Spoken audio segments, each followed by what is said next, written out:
হাত জোর করে রিকোয়েস্ট জানাচ্ছি আপনাদের কাছে, আমার আর কোনো ভাই বোনের অঙ্গহানি যেন না ঘটে। বৈষম্য বিরোধী ছাত্র আন্দোলনে আহতদের তালিকা প্রস্তুত, গুরুতর আহতদের দ্রুত সময়ে উন্নত চিকিৎসার জন্য বিদেশে পাঠানো সহ অন্তর্বর্তীকালীন সরকারের কাছে 5টি অনুরোধ জানিয়েছে আহতরা।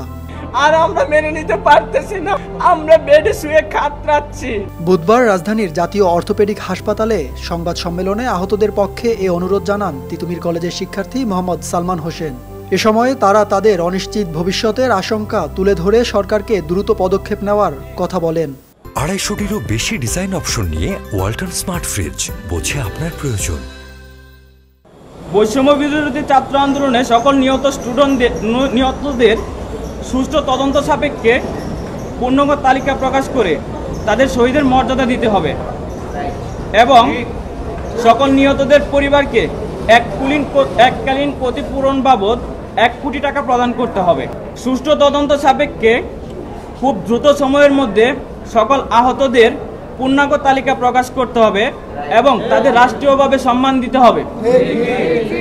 সরকারি ঘোষণা অনুযায়ী আহতদের বিনামূল্যে চিকিৎসা দেওয়া হচ্ছে, কিন্তু অনেক রোগী আছে যাদের অবস্থা অনেকটা আশঙ্কাজনক, তাদেরকে যেন অতি দ্রুত সময়ের মধ্যে উন্নত চিকিৎসার জন্য বিদেশে পাঠানো হয়। অনুরোধ 4, আন্দোলনে আহতদেরকে এককালীন ক্ষতিপূরণ ও দীর্ঘমেয়াদী পুনর্বাসনের ব্যবস্থা করতে হবে। দাবি 5, আহত শিক্ষার্থীদের পড়াশোনার যাবতীয় খরচ সরকার বহন করবে এবং আহত শিক্ষার্থীদের পরীক্ষা নেওয়ার ক্ষেত্রে বিশেষ বিবেচনা করতে হবে।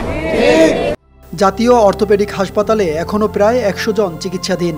তাদের উন্নত চিকিৎসা প্রয়োজন, কারো আবার চিকিৎসা নিতে হবে দীর্ঘমেয়াদে। তাই সরকারকে এদিকে দ্রুত নজর দেওয়ার অনুরোধ আহত এসব বীরদের।